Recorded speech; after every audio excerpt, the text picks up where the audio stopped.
Y'all, Thanksgiving is right around the corner, and I want to share with you guys 5 healthy recipes, which one includes a dessert that you can serve at your Thanksgiving dinner and still feel that one, you've had that Thanksgiving dinner feel, but two, walk away and not feel so guilty.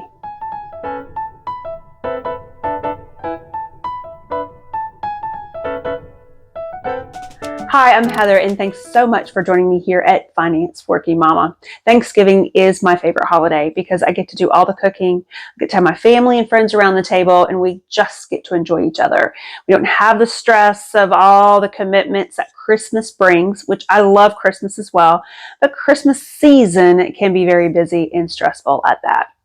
Now, 2025, my husband and I decided to focus really on our health, what we were eating, what we were doing, spending more time exercising, and we have done such a fantastic job for 2025. I'm actually very proud of ourselves.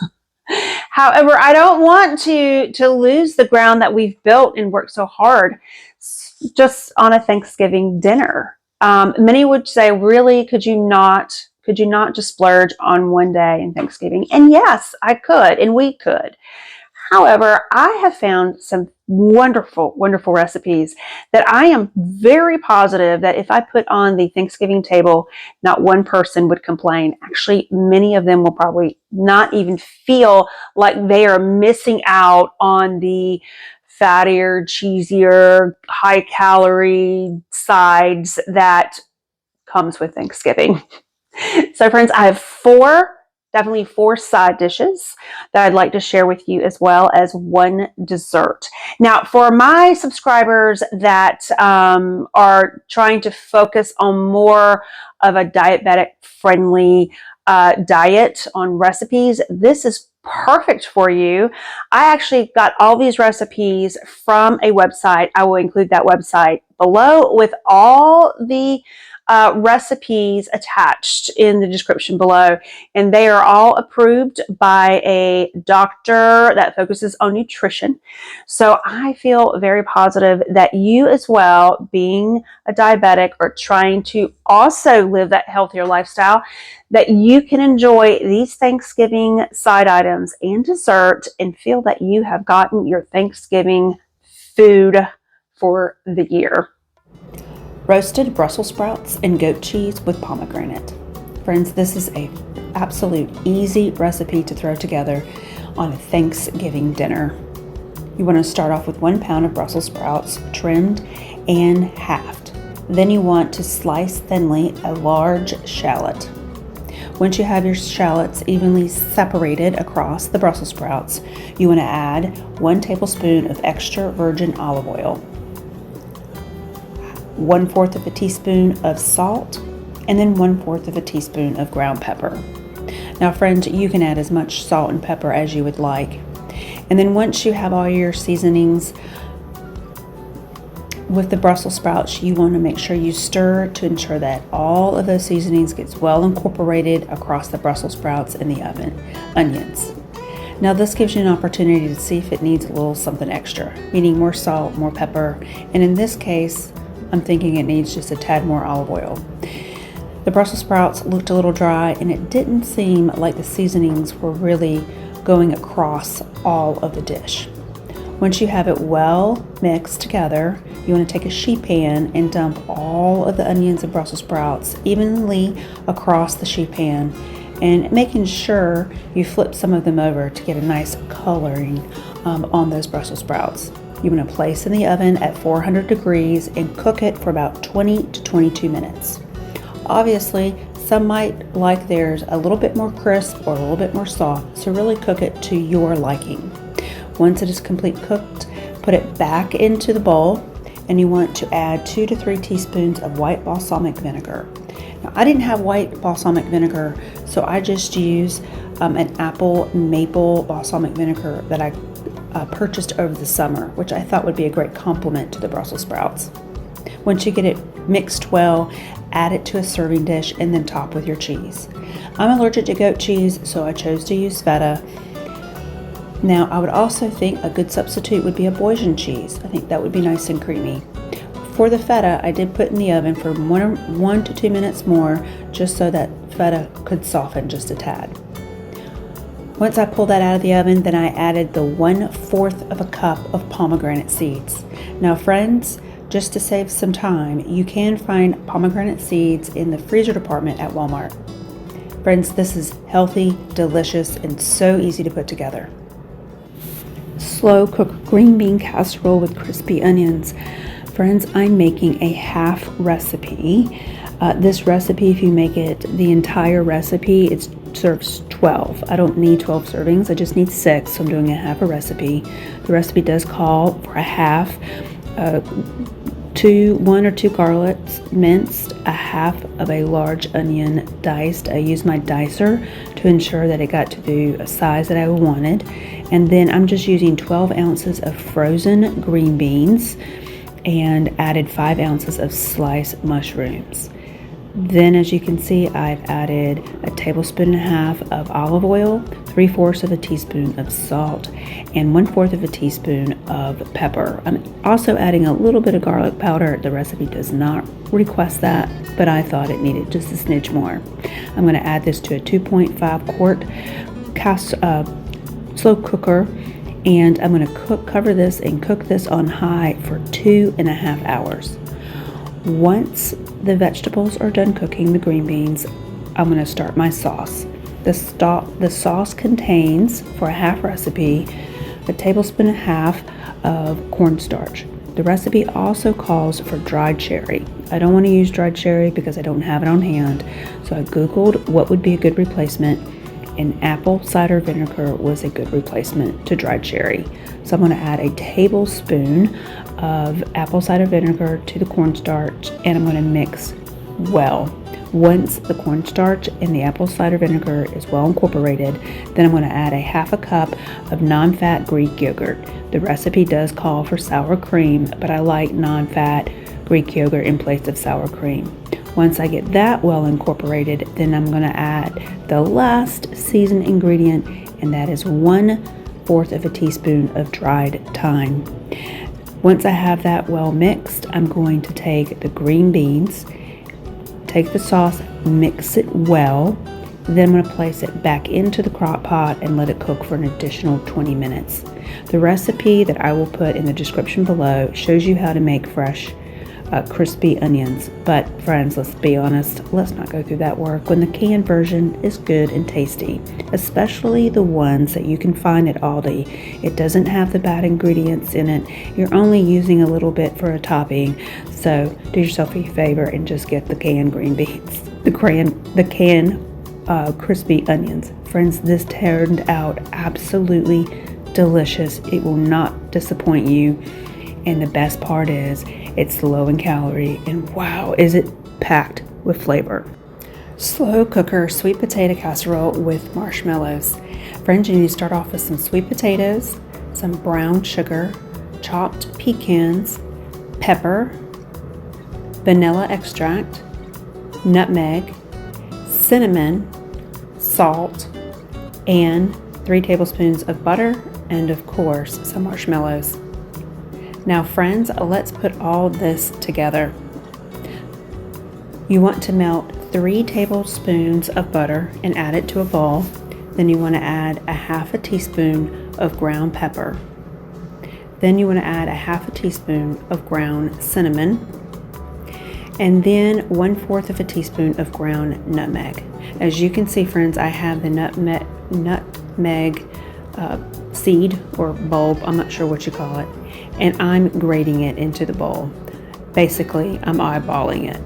Isn't it wonderful that this video has 2 slow cook options for the green bean casserole as well as the potato casserole, sweet potato casserole? Oh, isn't that wonderful? You don't have to use your stove or your oven for these recipes. Now you want to add 1 teaspoon of salt and then 1 teaspoon of vanilla extract. Then 2 tablespoons of light brown sugar. Mix well. Make sure all of those spices and sugar gets well incorporated into that butter. Then you want to take 3 pounds of sweet potatoes, peeled and diced about a ½ inch. Put that entire butter seasoned mixture into the sweet potatoes and make sure you use a spatula to get all that goodness out of that bowl. Now, when I was doing this, I figured this doesn't look like a lot, and is this going to come out tasty and sweet and what I would imagine a sweet potato casserole tastes like? Well, friends, you'll be surprised. Now you want to put all of the sweet potatoes into a slow cooker. Place it on high and cook for 3 hours or low for 5 hours. Once it is cooked and softened, you want to add your marshmallows and your toasted pecans. Let the marshmallows soften and add it to your table. Friends, your family will love it. Spinach salad with warm maple dressing. Friends, you have to try this. It is so good. Your family will not be disappointed, and it is a great addition to your heavy Thanksgiving dinner. You want to start off with 1 medium shallot, finely chopped, or in this case, I decided to thinly slice them, just for personal preference. Then you want to take 12 cups torn matured spinach leaves or baby spinach. And in this case, I use matured spinach, so I'm going to rough chop it just to make it a little bit easier to eat. Take all that spinach and put it into your salad bowl. Now, as I was doing this, I realized I had some arugula left in my fridge that really needed to be used up. So I chopped that up and threw that in with the spinach. Now you want to take 3 mini cucumbers and slice them to really your liking. I'm doing mine thin, just to make sure that everyone gets a good amount of cucumbers, because really the only vegetables is spinach and cucumbers with the shallots. Put that salad into the fridge to keep it nice and cool, and you want to start your dressing. 2 tablespoons of olive oil.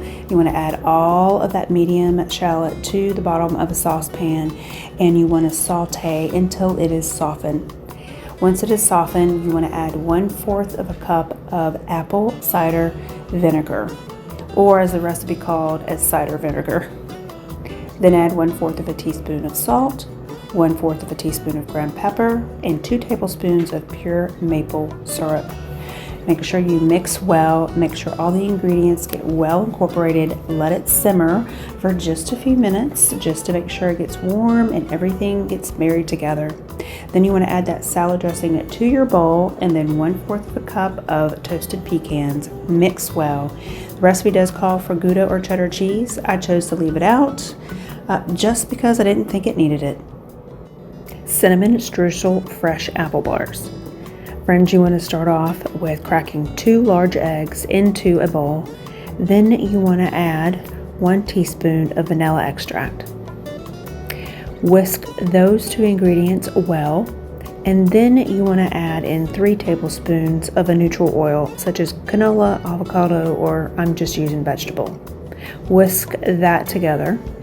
Then you want to add in your apples. You want to add at least 2 cups of any apple. I chose to use Gala apples. Now you want to add 1 teaspoon of ground cinnamon, a 1/2 teaspoon of baking soda, and then 1/4 of a teaspoon of salt.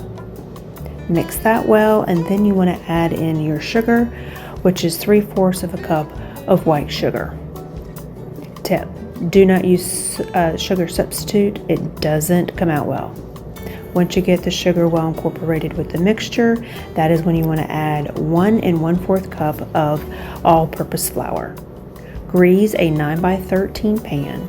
It does say to use foil, but I'm using parchment paper. I spray a little bit of oil at the bottom of the pan and then place the parchment paper over the oil. It just helps allow the parchment paper to stay put.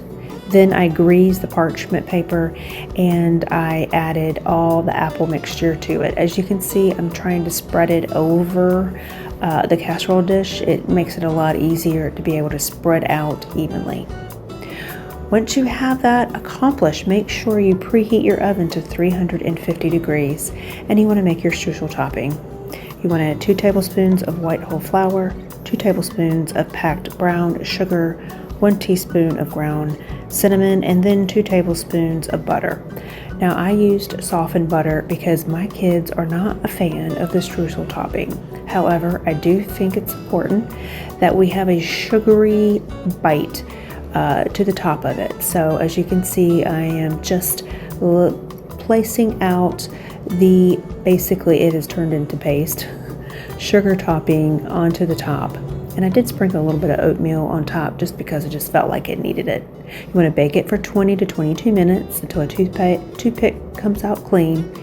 Remove it, let it cool down completely, friends. This is the cooked portion. This is what it looks like after it is cooked. I can tell you the smell is like apple pie. Slice it up to the size bars that you would like to serve.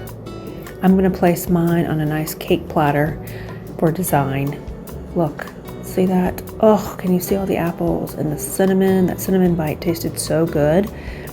And it is almost like a cake-like consistency between a bread and a cake. Friends, this was so good, and you paired it with just a smidge little ice cream and warm it up. It is like eating apple pie, except it's less sugar and a tad bit more healthier for you. So I must confess, I did make all of these recipes before Thanksgiving. Obviously, Thanksgiving has not arrived yet. I have Sunday dinner at my house, and I decided, you know what? I think I want to make these recipes and put them on the table for Sunday dinner and get everyone's opinion. Everyone absolutely love the sweet potatoes. They said, sweet potatoes is delicious, and sometimes that sweet potato casserole can be almost like a dessert and too sweet. But this recipe that I just shared with you guys, everyone at the table loved it. And 4 of them were like, you need to send that to me because I'm going to make it for this Thanksgiving. So that one was definitely approved. The salad really surprised people because it looks really healthy. The salad dressing, I think, really what made it delicious in those delicious arugula and spinach. Friends, do yourself a favor. You will really enjoy the salad, and everyone at the table will as well, because they even said, this is really good. I love it.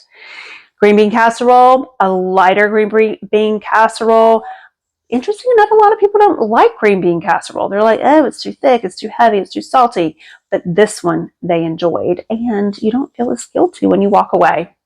So friends, I hope this inspires you that you can indeed have a good Thanksgiving dinner, lower calorie, lower in fat, enjoy all the things and not feel like you're missing out with these recipes. I hope you try one of them. If you do, please let me know how it goes. If anyone didn't like it or liked it, or if you decided to put a different spin on that recipe, share that as well. Friends, thank you so much for joining me today. And if you haven't already, subscribe. I'm trying to get to 1,000 subscribers by the end of 2025. I'm almost there. Thank you so much for all the ones that have been with me from the start. I appreciate it. And friends, please stay safe, and most importantly, stay encouraged. And I think YouTube wants you to look at these above.